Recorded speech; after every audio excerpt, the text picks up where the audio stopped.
राम राम सभी को। मेरे चैनल में आप सभी का हार्दिक स्वागत है। आइए सुनते एक छोटी सी है सुंदर सी है कथा। कान्हा जी की है कथा है। छोटे है कानाड़ा कैसे है लड्डू गोपाल के है रूप में प्रसिद्ध हुए। चलिए सुनते हैं। एक समय की बात है शंभू नाम का एक है ब्राह्मण था।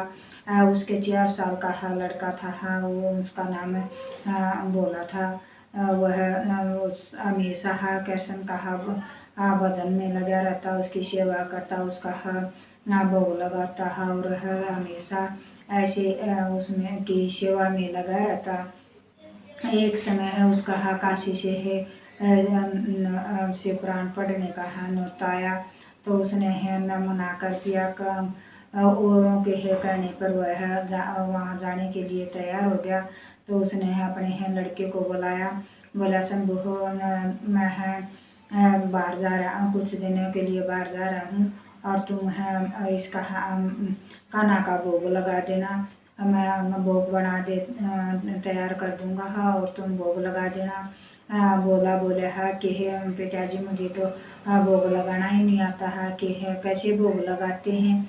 वो शंभू बोला कि ठीक है कोई बात नहीं, मैं भोग तैयार कर देता हूँ और मैं भोग लगाने की विधि बता देता हूँ, ऐसे ही कर देना तुम। उसने है भोग तैयार कर दिया और उसे है बता दिया। शंभू बोला ठीक है पिताजी है मैं ऐसे ही करूँगा। तो वह अगले दिन है काशी के लिए चला गया। अगले वह बोला भोजन के ठहर है लेकर है कान्हा जी के पास सामने रख दिए और बैठकर प्रार्थना करने लगा। हे कृष्ण मुरारी हे बोले हे प्रभु आप आओ भोग लगाओ, मैंने आपका भोग तैयार कर दिया है। तो वह काफ़ी देर ऐसे ही प्रार्थना करता रहा और फिर उसने सोचा है कि मैं आंखें बंद कर लेता हूँ। शायद आंखें बंद करने के बाद में कृष्ण जी है आ जाएं।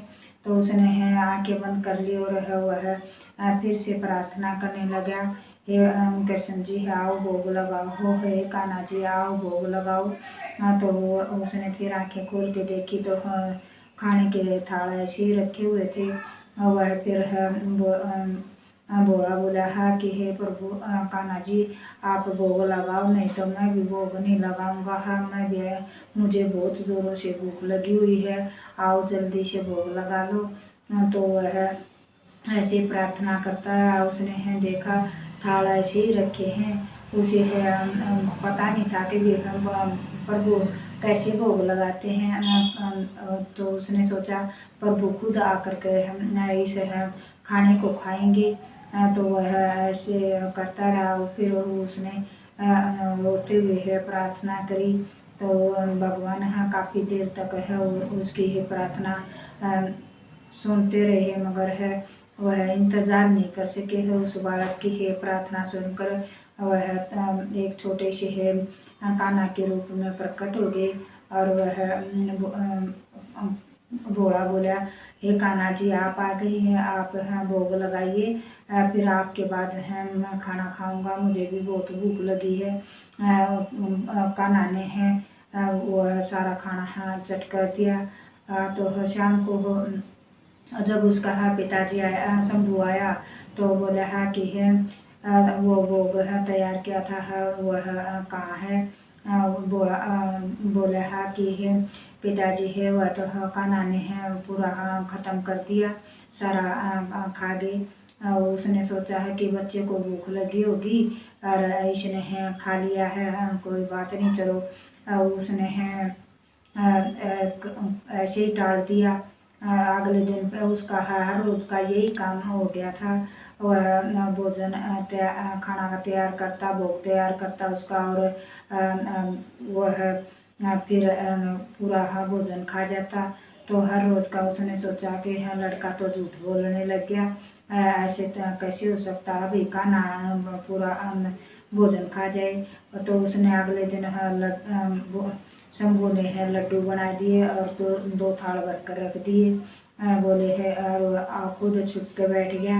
आके देखते हैं कि ये लड़का कहीं झूठ तो नहीं बोल रहा है।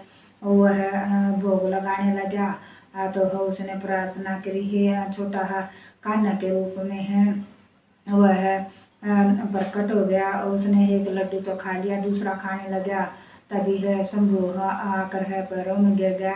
हे प्रभु, आपने है मेरे बच्चे को दर्शन दिए। माँ आप वह फिर है कृष्ण जी की मूर्ति में समा गए।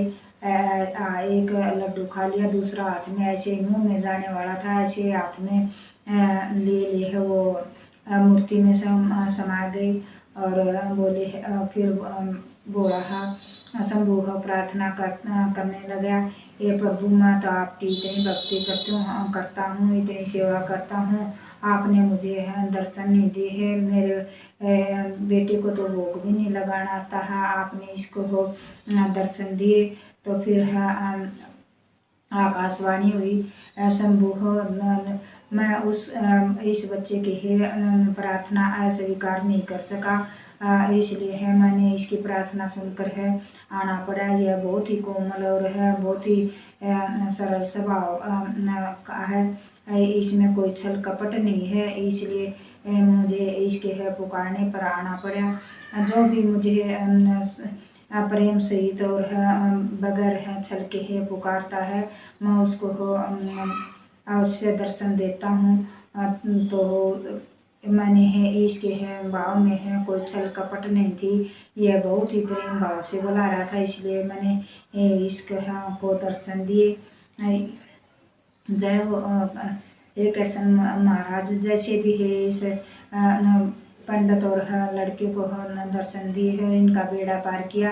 ऐसे ही कहने वाला ने, सुनने वाला ने और ओंकार भरने वाला ने सब को कृष्ण जी है महाराज है बेड़ा पार करे है और धन के भंडार भरे और रिद्धि सिद्धि गवास हो। जय हो कृष्ण जी की, जय हो सच्चे दरबार की।